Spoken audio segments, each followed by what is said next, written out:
Bismillahirrahmanirrahim. Assalamualaikum warahmatullahi wabarakatuh. Alhamdulillahilladzi anzala as-sakinata fi qulubil mu'minina liyazdadu imanan ma'a imanihim. Wassalatu wassalamu ala asyrafil anbiya'i wal mursalin wa ala alihi wassahbihi ajma'in. Subhanaka la ilma lana illa ma 'allamtana innaka antal alimul hakim. Rabbish rahli sadri wa yassir li amri wahlul 'uqdatam min lisani yafqahu qawli. Amma ba'du. Para jemaah sekalian rahimani wa rahimakumullah, mari kita awali kajian pada malam hari ini dengan bacaan basmalah. Bismillahirrahmanirrahim. Kita sampai ayat ke-73. Pada pertemuan yang lalu, dari mulai ayat yang ke-67 hingga pada ayat yang ke-72, itu adalah menerangkan tentang bagaimana Allah Subhanahu wa taala memerintahkan Bani Israel untuk menyembelih sapi. Lalu kemudian Bani Israel itu memberikan suatu tawaran-tawaran, menawar terhadap perintah yang Allah berikan kepada mereka, sampai pada akhirnya kemudian mereka melaksanakan perintah menyembelih sapi itu, walaupun dengan menebus dengan harga yang begitu mahal dan sulit untuk mencari sapi yang telah dikriteriakan oleh Allah Subhanahu wa taala. Maka kemudian setelah mereka tersebut sudah menyembelih sapi itu, maka kemudian ayat ke-73 Allah berfirman, A'udzu billahi minasy syaithanir rajim. Faqulna idribuhu bi ba'dihha kadzalika yuhyillahul mauta wa yuriikum ayatihi la'allakum ta'qilun. Faqulna, maka kami berfirman, idribuhu, pukulkanlah, biba'diha, pukulkanlah kepada orang yang mati itu, biba'diha, dengan sebagian anggota tubuh sapi yang telah disembelih itu. Kadzalika, demikianlah, yuhyillahu, Allah menghidupkan al-mauta, orang yang sudah mati, wa yurikum, dan dia Allah memperlihatkan kepada kalian ayatihi, akan ayat-ayatnya, la'allakum ta'qilun, agar supaya kalian tersebut itu menggunakan akalnya.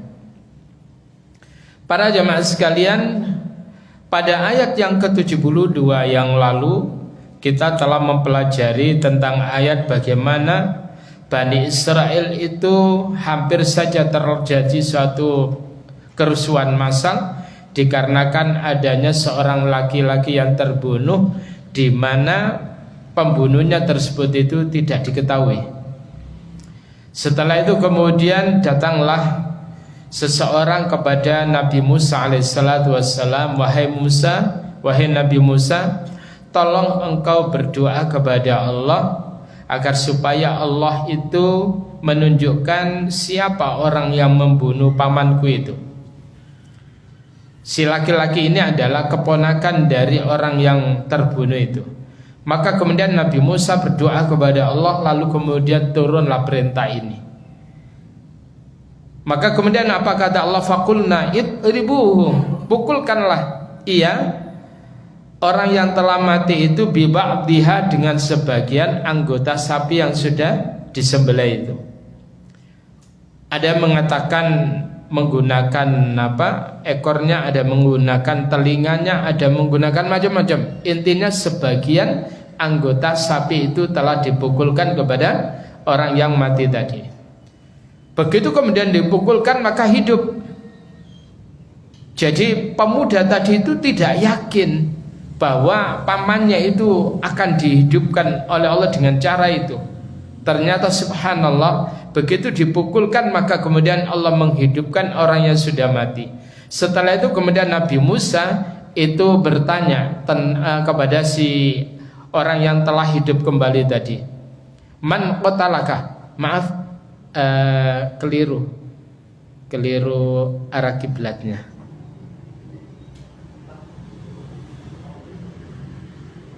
Nah,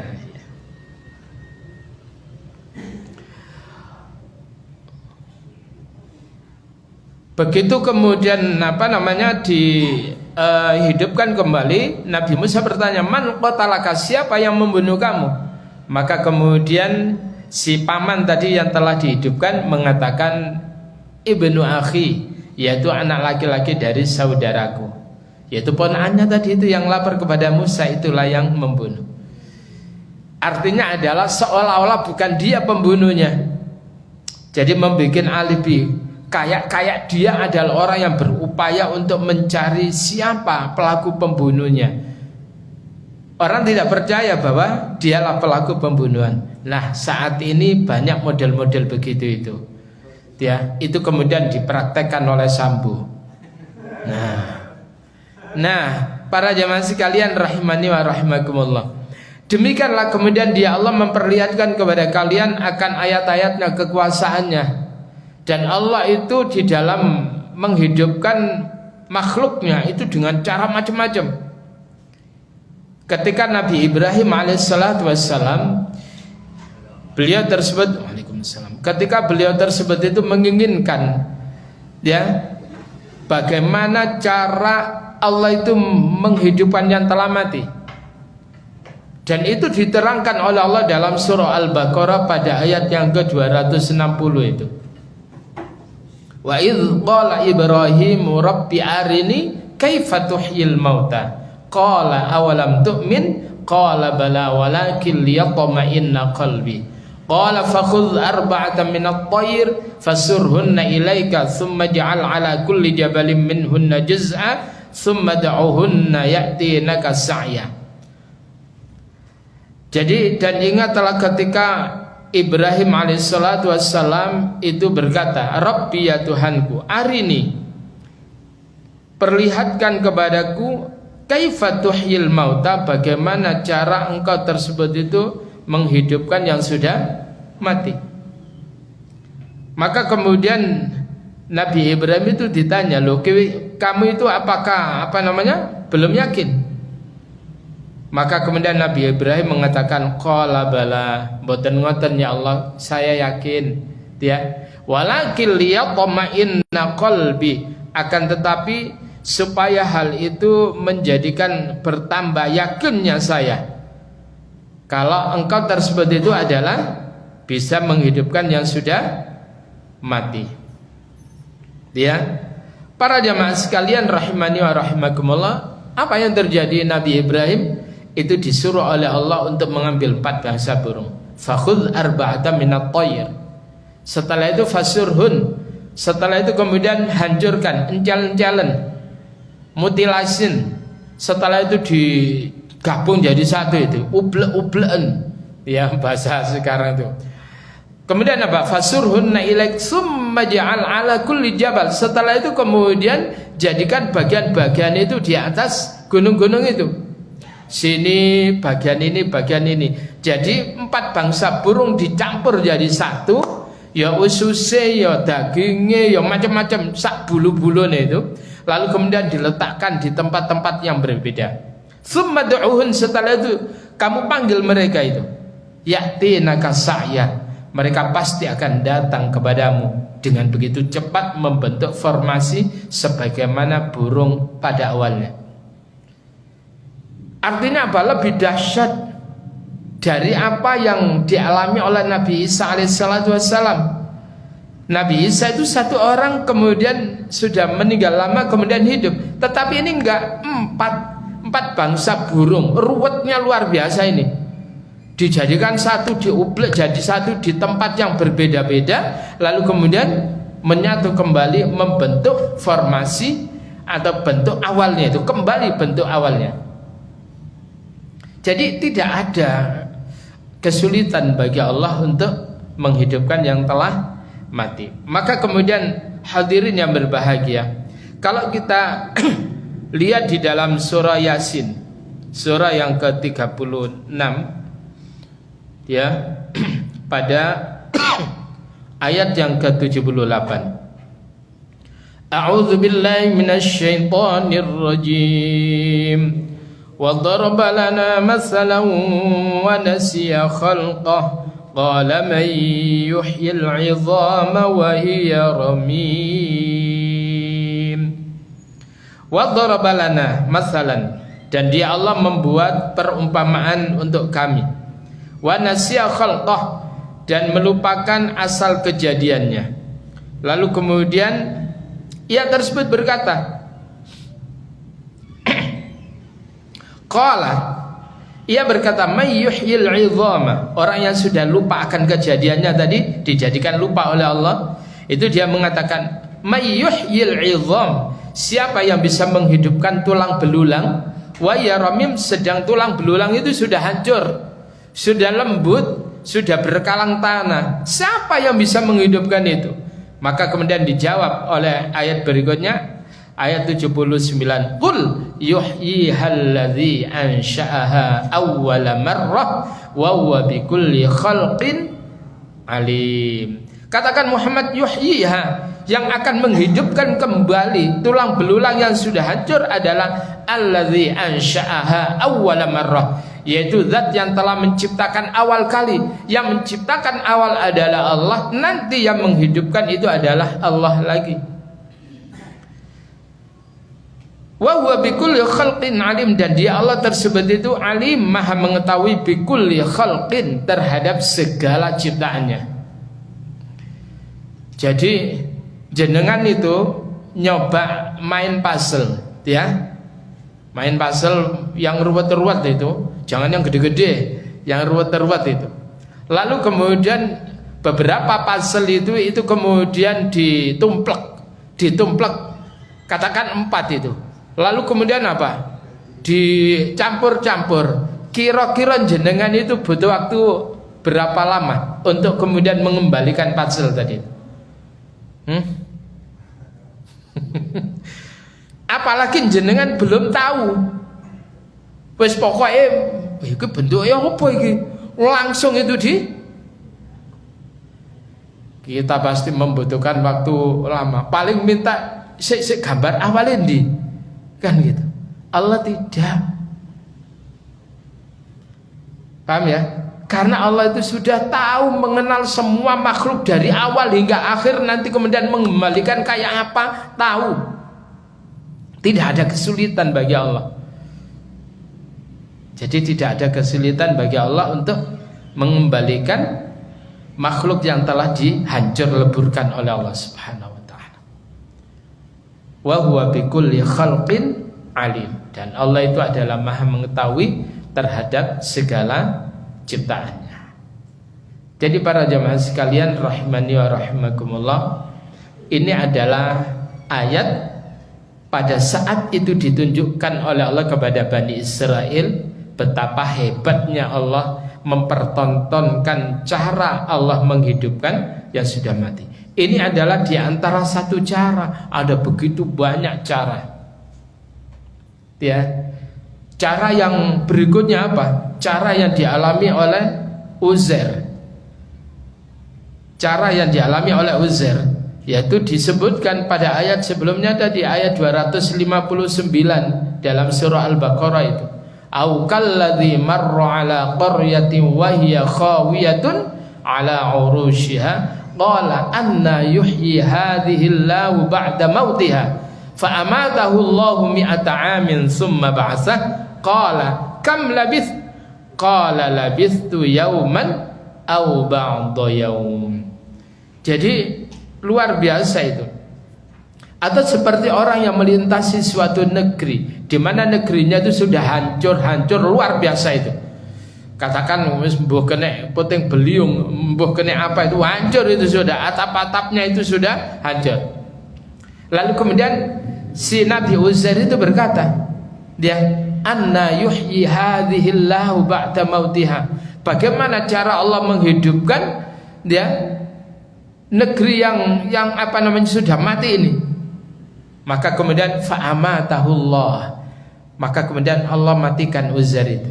Begitu dia istirahat, dimatikan oleh Allah. Nah, karena itu kenapa ketika kita tidur itu dianjurkan untuk doa. Apa itu? Bismika Allahumma ahya wa bismika amut. Jenengan kalau tahu ini mestinya ngeredek gitu. Ya Allah, bismika, dengan namamu ya Allah, ahya, aku telah hidup ini. Wa bismika amut, dan dengan namamu ya Allah aku siap mati. Akhirnya tolak-tolak, ya apa kok mati? Enggak usah dipikir Pak, cara jenengan mati itu enggak usah dipikir. Enggak usah dipikir caranya, jenengan enggak akan pernah tahu caranya. Paham ya? Iya. Jenengan ketika tidur ngerti enggak caranya moro-moro tidur itu, ngerti enggak? Nah, apalagi mati. Iya. Jadi gak usah aduh, mari ini cekelan ambek bojone. Sampeyan cekelan ndak cekelan mati ya. Ya mati. Apalagi bojone sampeyan mencucu tambah cepat mempercepat kematiannya. Nah, setelah dimatikan oleh Allah, lalu kemudian berapa tahun tadi? Yaitu 100 tahun. Fa'amatahullahu mi'ata'am. Allah matikan Uzair itu selama 100 tahun. Summa ba'asah, kemudian Allah hidupkan. Lalu ditanya, qal kam labista, berapa lama kamu tinggal di sini? Jawabnya Uzair sederhana, labistu yauman aw ba'da yaum. Aku tinggal di sini ini paling cuman sehari atau setengah hari. Karena mikirnya lah kok esok tangi ya, berarti kan sudah sehari atau setengah hari kan gitu, sederhana itu. Seeling Pak, ya. Tapi mati nih kapan kan tidak tahu. Wong Uzair gak rumangsa mati kok. Maka setelah menjawab begitu itu kemudian Allah katakan qala bal labith, apa namanya? Qala bal labith mi'ata am. Kamu tinggal di sini ini sudah 100 tahun. Hah? Masa iya? Lalu kemudian Allah memberikan bukti, fanzur ila ta'amika wasyarabika lam yatasanna. Jadi ini dalil yang bisa mementalkan apa namanya? Mementalkan pertanyaan Allah ini. Coba perhatikan makananmu dan minumanmu. Yang dimana makanan minuman itu lam yatasanna, tidak berubah. Loh, makanan tidak berubah kok minuman nggak berubah? Masa 100 tahun? Logika ini dipakai oleh Uzair untuk menangkal. Alah, wong iki bahasanya gitu ya. Akhirnya kemudian apa? Allah mengatakan wanzur ila himarik. Sekarang perhatikan terhadap himarmu itu, keledai itu. Ya. Walina ja'alaka ayatan linnas, dan supaya kami akan jadikan ini sebagai apa? Sebagai ayat, sebagai tanda, bukti ya dari Allah untuk manusia. Wes saiki awakmu sik nyerengkal, saiki perhatikan ya. Kowe nang kene-kene nggawa apa? Keledai. Ya, duduk kedelai kan? Keledai kan? Nah, setelah itu kemudian kamu perhatikan itu. Oh iya, merotoli kabeh kowe. Jadi tinggal apa? Tulang belulang yang sudah remuk, bukan wutuh itu. Akhirnya kemudian apa? Wanzur ya. Maka kemudian perhatikanlah ilal idham, terhadap tulang belulang itu. Kaifa nunshizuha summa naksuha lahma. Bagaimana kami menyusunnya kembali, lalu kemudian kami bungkus tulang belulang itu dengan daging. Perhatikan itu. Formasi tulang belulang yang sudah hancur itu kemudian utuh. Uzair itu melihat sendiri. Melihat. langsung nyusun itu, ya. Lalu kemudian begitu nyusun langsung tumbuh daging, dan akhirnya kemudian tumbuhlah, jadilah seperti keledai pada awalnya itu miliknya Uzair. Loh iya itu kan, iki keledaiku iki. Akhirnya kemudian apa? Begitu kemudian ditampakkan, Uzair itu baru yakin bahwa ini adalah Allah itu maha kuasa atas segala sesuatu. Akhirnya pulang ceritanya, Uzair mulai kan wis beda 100 tahun itu, ya. Biasanya kalau sebuah negara maju jenengan itu nggak usah nunggu 100 tahun, Pak. Ke Makkah 1 tahun aja budaloro namanya. Berubah nggak, Pak? Berubah. Saya itu pada saat ya alhamdulillah setiap tahun itu bisa berangkat. Ya bingung, Pak. Lagi bangunan di meneh ini. Bangunan di meneh, dan terkadang hotelnya yang tadinya namanya ini sudah berubah berupa kepemilikan. Tidak tahu lagi kalau di Sidoarjo kan tidak ada perubahan, Pak. Teko biyen sampai saiki aku teko nang ngene Sidoarjo wis ngono-ngono kuwi. Ya, artinya gak kreatif. Ya, stagnan. Jadi ono bupati enggak sepodo ae. Ya, yes ngono-ngono kuwi. Ya, baru kalau bupatinya dari kita, Pak, insya Allah perubahannya luar biasa. Ya. Nah, kemudian Bu sopo. Lalu kemudian apa? Setelah pulang sampai di rumahnya, anaknya Uzair itu ketika ditinggal tadi itu usia 20 tahun. Berarti kalau tambah 100 berarti berapa? 120 tahun. Tua enggak? Setuane nemen. Ya. Lalu kemudian cucunya, si anak cucunya Uzair itu adalah usia 80 tahun. Jadi antarane cucune ambek bae iku sik tua cucune.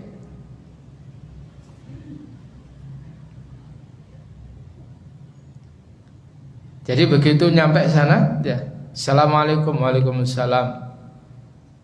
Ditakoni ambek anake, "Man ant?" Iki koyok-koyok bapak, tapi masa bapak wis gak ono 100 tahun biyen. Anak Uzair. Ya. Abi, bapakku ini sudah mati telah lama. Tenan tak sampean niku bapakku. Lek wajah yo koyok. Ya, tapi kemudian disebutkan barang-barang yang di dalamnya itu. Dan memang itu ayahnya, yaitu Uzair. Akhirnya kemudian anak ini kemudian lari dalam kerumunan apa? Orang-orang Yahudi. Uzair itu bahkan bukan manusia biasa, tapi dia adalah anak Allah. Nah, itulah yang kemudian nanti orang Yahudi menganggap bahwa Uzair adalah sebagai anak Allah setelah kejadian itu. Artinya begitu banyak cara Allah menghidupkan yang telah meninggal dunia itu. Kreatif Allah itu tidak harus dengan satu cara. Ya. Jadi wa yurikum ayati, dia Allah memperlihatkan kepada kalian ayat-ayatnya ini adalah la'allakum taqilun, supaya kalian itu adalah berpikir, supaya enggak jumut, supaya kalian itu adalah memiliki kreativitas yang luar biasa. Allah ajarkan, Allah tampakkan betapa Allah itu punya banyak cara di dalam mematikan makhluknya itu dan menghidupkan kembali makhluknya. Punya banyak cara. Nah, para jamaah sekalian rahimani wa rahimakumullah. Lalu kemudian ada orang tiba-tiba sok keminter mengatakan, bagaimana? Mana mungkin yang sudah hancur itu kemudian bisa utuh kembali itu. Orang ini adalah menyamakan kemampuan Allah dengan kemampuannya. Kalau dia gak mungkin, dikira bagi Allah itu enggak mungkin. Padahal Allah tersebut apabila menghendaki sesuatu, cukup Allah mengatakan apa? Kun fayakun. Jadi maka jadi, tidak ada sulitnya. Orang bisa bertahan tidur 309 tahun itu bisa kok. Jenengan bisa Pak? Wes sak dablek ya Mbak, turu. Ya, kira-kira iso enggak turu sedina sewengi, turu. Tangi-tangi remek gitu. Kan itu kan. Lah ini 309 tahun, Mbak. Tapi dijadikan oleh Allah, Mbak, biasa. Seolah-olah dia wajahnya itu adalah seolah-olah sebelum 309 tahun itu gak berubah. Wajahnya gak berubah, semuanya gak berubah. Ashabul Kahfi itu. Ya. Sedang orang yang kemudian mungkin dia koma itu kan belum titik ya. Baru kemudian dia sadarnya 1 tahun. Itu sudah berubah, Pak. Itu sudah berubah. Ini enggak Ashabul Kahfi 309 tahun enggak berubah. Nah, ini nyuruh saya harus minum.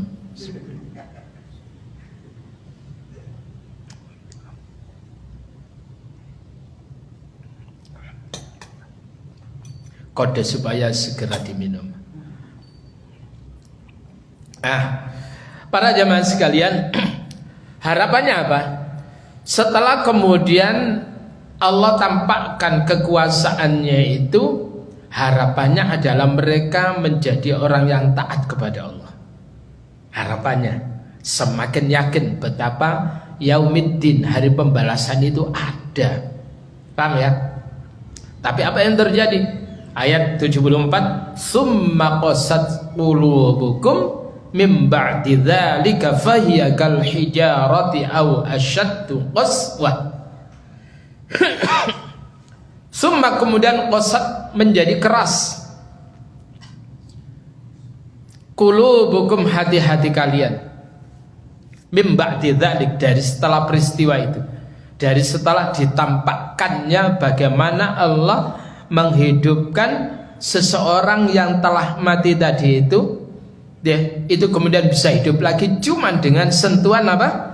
Sebagian anggota tubuh sapi yang telah disembelih itu harapannya mereka itu mengakbarkan Allah, mereka enggak sombong, mereka kemudian menjadi lembut hatinya. Tapi yang terjadi summa qasat qulubukum, kemudian hati kalian menjadi keras, mim ba'di dzalik, dari setelah peristiwa itu.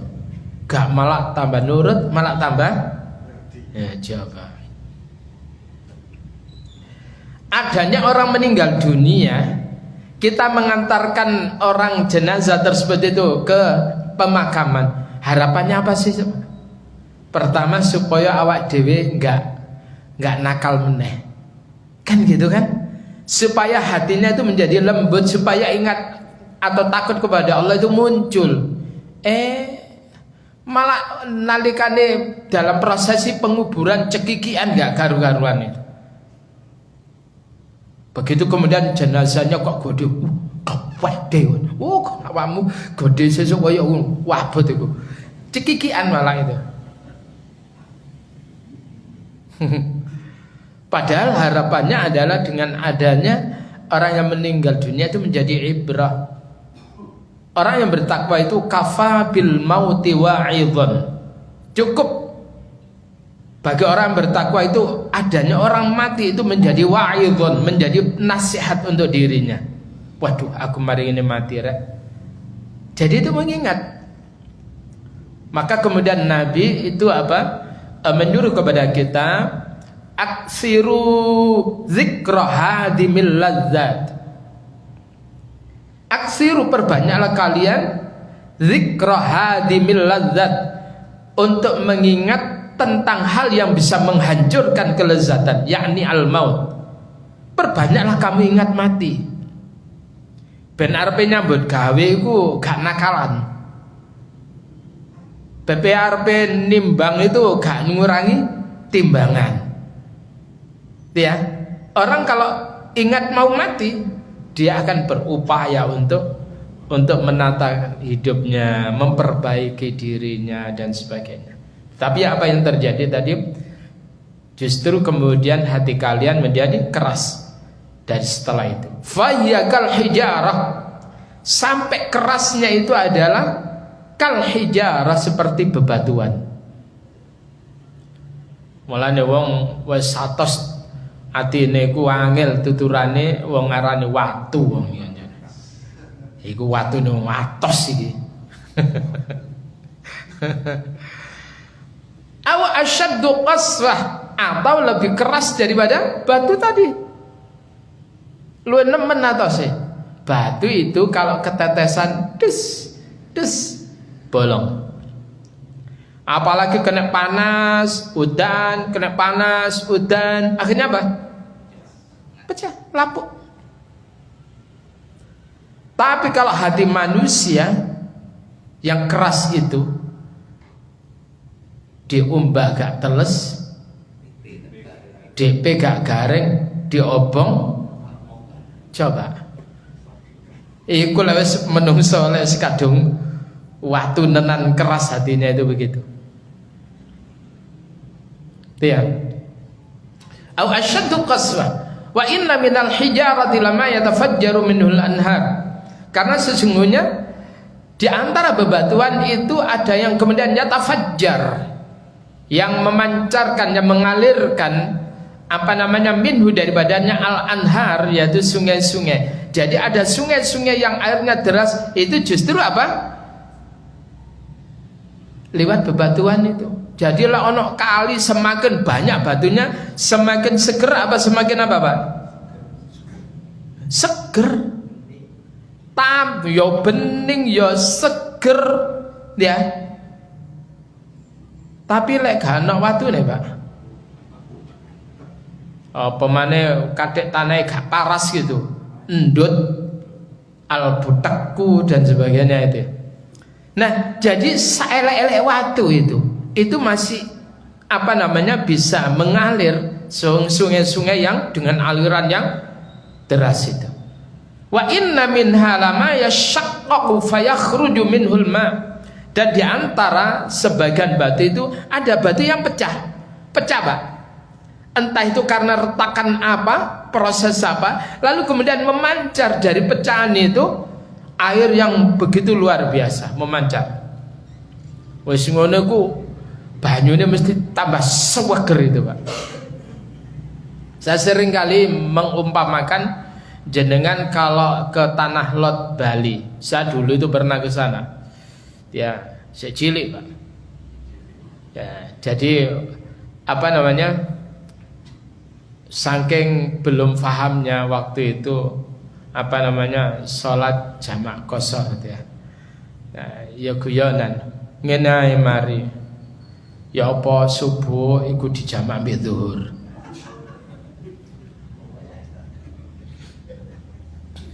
Loh, kok iso ngono?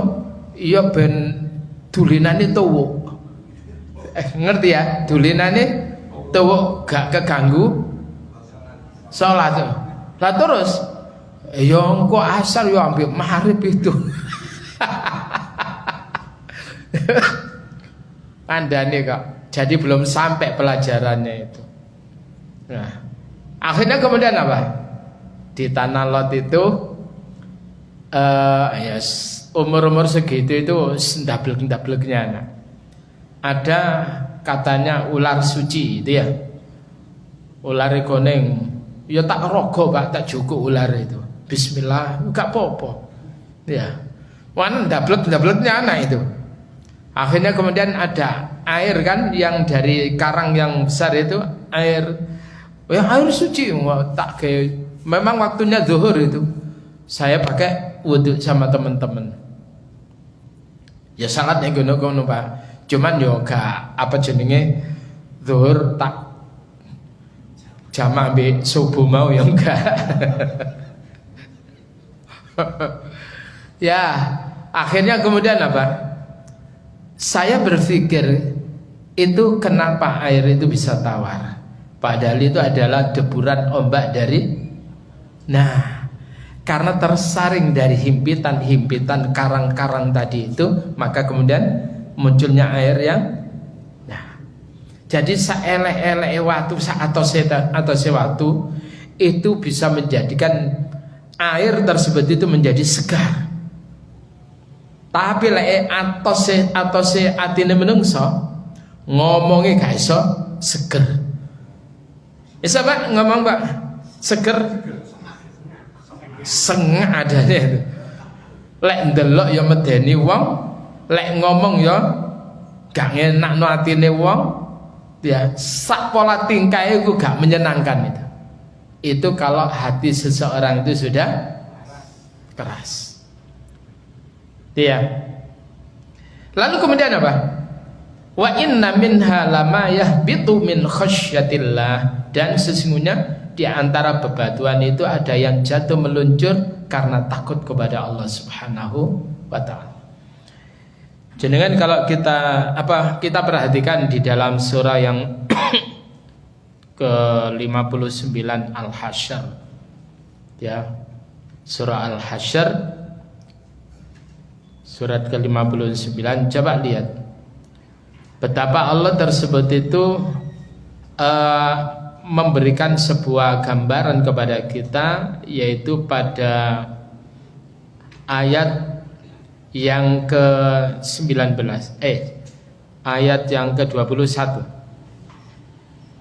Apa kata Allah? A'udzu billahi minasy syaithanir rajim. Law anzalna hadzal qur'ana 'ala jabalin la ra'aitahu khashi'an mutasaddian min khasyatillah. Wa tilkal amsalu nadribuha linnasi la'allahum yatafakkarun. Lau anzalna, sekiranya kami turunkan hadzal Qur'an, Al-Qur'an ini ala jabalin, di atas bukit, di atas gunung. Apa yang terjadi? La ra'aitahu khashi'an, sungguh kau akan lihat gunung itu khasyi'an, tunduk, mutasaddian, hancur rata dengan tanah. Kenapa? Min khasyatillah, karena takutnya kepada Allah. Artinya adalah Al-Quran itu begitu dahsyat sekali pengaruhnya. Kalau diturunkan di atas bukit, hancur itu. Bagaimana kalau Al-Quran itu kemudian diterima oleh hati seseorang? Ketika orang itu mengimani kayak Umar bin Khattab, maka Umar yang tadinya menakutkan pada siapapun itu begitu kemudian dia menerima Al-Quran, beriman kepada Al-Quran, menjadi Islam. Umar itu lembut, tegasnya tetap, tetapi kelembutannya luar biasa. Nah, tapi lek atine menungso ya wajana kon maca Quran ya tetep ngono, pancene mati atine wis. Sudah zikir, zikir bahkan lek zikir tasbih dioncat-ancet ini. Tapi pancet ae keras itu. Kawaku tuturane. Kenapa kok begitu? Karena zikirnya tadi itu tidak berangkat dari keimanan. Zikir hanya tarian lidah saja, tetapi orang dipikir apa isinya zikir itu. Maka ulul albab itu adalah orang yang mampu menggabungkan kekuatan zikir dan fikir. Ulul albab, alladzina yadhkurunallaha qiyaman wa qu'udan wa ala junubihim wa yatafakkaruna fi khalqis samawati wal ard. Rabbana ma khalaqta hadza batila subhanaka faqina adzabannar. Jadi ulul albab itu mereka yang senantiasa berzikir kepada Allah di ketika berdiri, di ketika duduk, di ketika berbaring, dan wa yatafakkaruna fi khalqis samawati wal ard. Mereka tafakkur, memikirkan terhadap karya-karya atau karya cipta Allah Subhanahu wa taala itu dipikirkan, sehingga muncul pernyataan Rabbana ma khalaqta hadza batila. Gak ada yang sia-sia. Jangan dikira orang bodoh itu ada manfaatnya, Pak. Gak ada. Jadi gak sia-sia onone wong bodoh itu. Onone wong pinter ya tambah gak sia-sia. Coba bayangkan semuanya bodoh.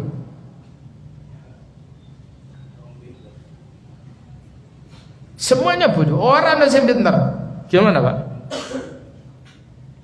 Bagaimana kalau semuanya pinter, orang yang bodoh?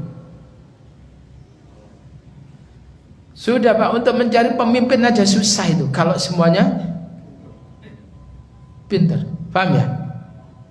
Mereka ribut, tidak mau. Ngapain dia? Aku juga bisa. Jadi kalau dalam sebuah organisasi wong pintar kabeh iku yo angel lho, Pak. Kalau dia tidak hatinya tunduk kepada Allah, gak neriman itu. Wangel. Alhamdulillah Muhammadiyah di dalam pemilihan pergantian pemimpin PP kemarin itu tidak ada gejolak. Ya, wonge ya pinter, tapi tidak berebut. Kenapa? Karena mereka itu pinter tapi diikat dengan zikir. Dia itu adalah para pakar, tapi dia juga para orang yang zakirin, orang yang suka berzikir, yaitu.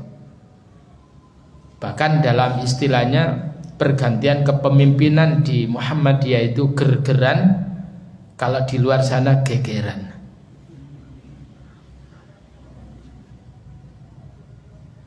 Jadi hal yang biasa-biasa saja itu. Nah, artinya bahwa kalau kita lihat hati manusia itu macam-macam. Ya tadi ono sing kemudian keras, ya batu tadi keras itu, tetapi apa? Mengalir, dia itu nggak isoan, Pak. Lek ono dulure tertimpa musibah raisoan, nangis senemen raisoan. Ada nggak orang begitu? Ono wong teko sambat didi raiso, Pak. Masuk kadang seringkali dibujui. Tapi ada orang tersebut itu gak pati so nangis, tapi hati ini gak isoan. Paham ya? Ngwe. Si nomor 3 dia. Sing nomor 3 apa, Pak?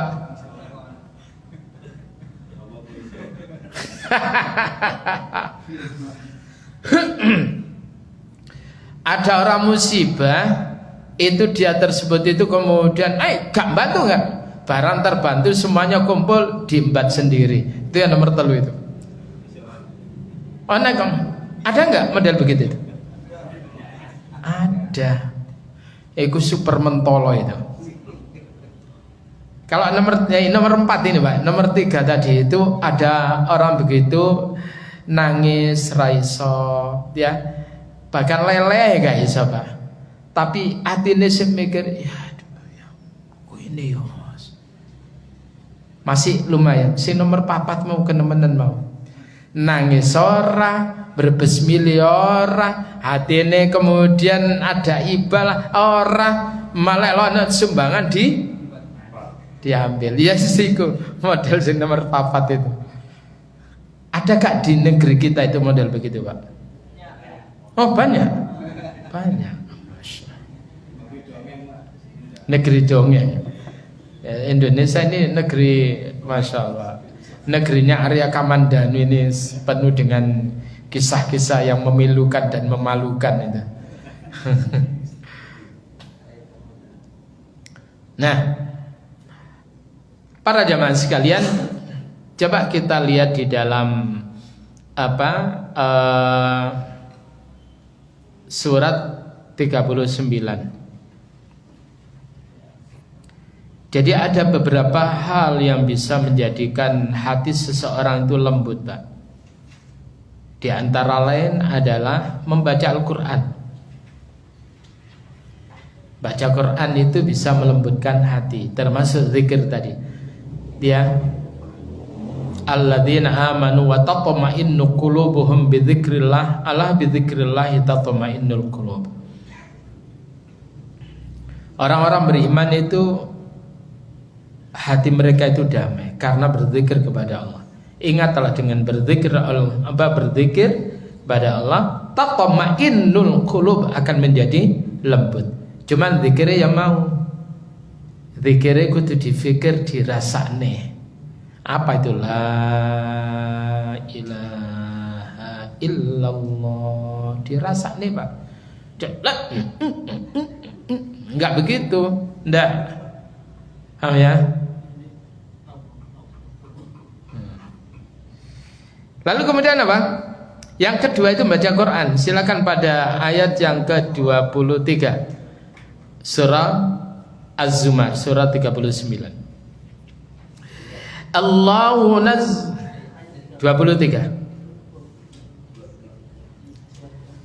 23. Allahu nazzala ahsanal hadisi kitaban mutasyabihan masaniya taqsha'irru minhu juludul ladzina yakhshawna rabbahum thumma talinu juluduhum wa qulubuhum ila dzikrillah. Dzalika hudallahi yahdi bihi man yasha wa man yudlilillahu fama lahu min had. Allah adalah nazzala ahsanal hadits. Allah yang telah menurunkan sebaik-baik firman, yaitu Al-Quran. Kitaban, yaitu sebuah kitab Al-Quran mutasyabihan, yang serupa mutu ayat-ayatnya. Ayat ini sama, setara ayat-ayatnya. Lalu kemudian apa? Mutasyabihan masani, yang diulang-ulang, Pak, kalimat-kalimatnya. Taqsha'irru minhu juludul ladzina yakhshawna rabbahum. Taqsha'irru, seolah-olah menjadi terkelupas. Itu terjemahan awalnya, Pak, ya. Iqsya'arra itu maknanya, misalkan saya mengupas apel, itu bahasanya aqsya'irru at-tufah, aku mengupas kulit apel itu. Nah, iqsya'arra di sini itu adalah taqsya'irru minhu, menjadi seolah-olah terkelupas karena bacaan Al-Quran tadi itu apa? Juludul ladzina yakhshawna rabbahum, yaitu kulit-kulit orang-orang yang takut kepada Allah Subhanahu wa ta'ala. Begitu baca Al-Quran itu kulitnya kok lepas, Pak? Ya, apa itu? Gemetar. Gemetarnya itulah kayak terkelupas. Kalau sudah tahap itu jenengan bisa ngerasakan itu nikmat itu, Pak, baca Al-Quran itu. Lek sing gemeter lisannya tok, ya lumayan ya. Isi lumayan. Sik gelem moco. Itu ya. Lalu kemudian apa? Summa talinu juluduhum, kemudian menjadi lembut. Talinu juluduhum, yaitu kulit mereka. Kenapa, Pak? Di bawah kulit itu ada saraf. Saraf yang tadinya tegang itu, kemudian ketika merespon Al-Quran, saraf itu menjadi lembut sehingga kulitnya nggak kasar. Summa talinu juluduhum wa qulubuhum ila dzikrillah, dan hati mereka pun juga menjadi lembut. Karena apa?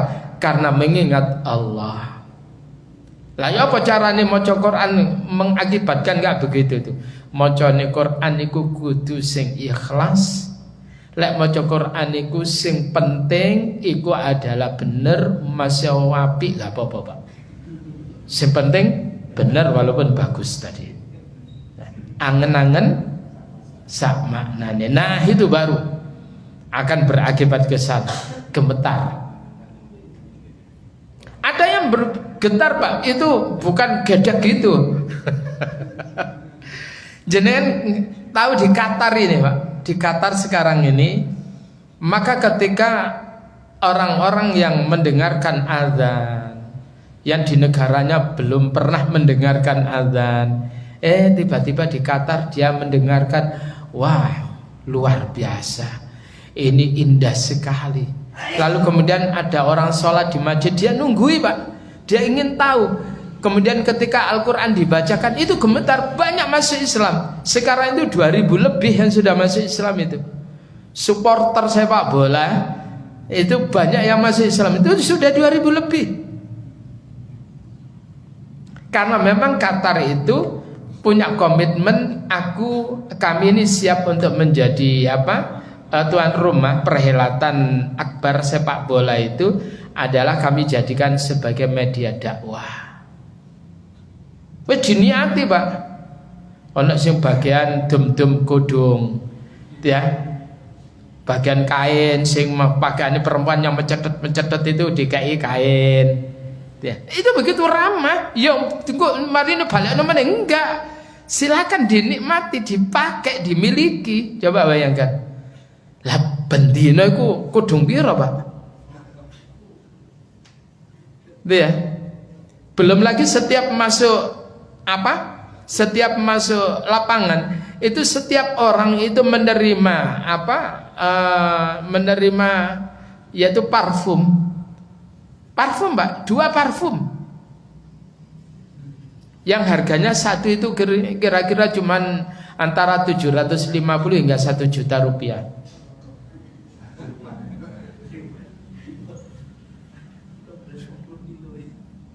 Loro, Pak, berarti oleh piro, Pak? Coba. Itu cuma-cuma itu.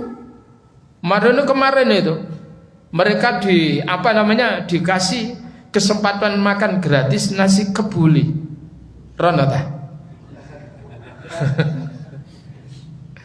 Artinya adalah mereka orang negeri Qatar ingin menampilkan Islam iki loh. Tidak sebagaimana berita yang sampai kepada kalian. Islam itu adalah lembut, ramah. Ya, oh enggak ya pada Islami gara-gara cingkrang ambek enggak ya gak sapa-sapaan. Ya.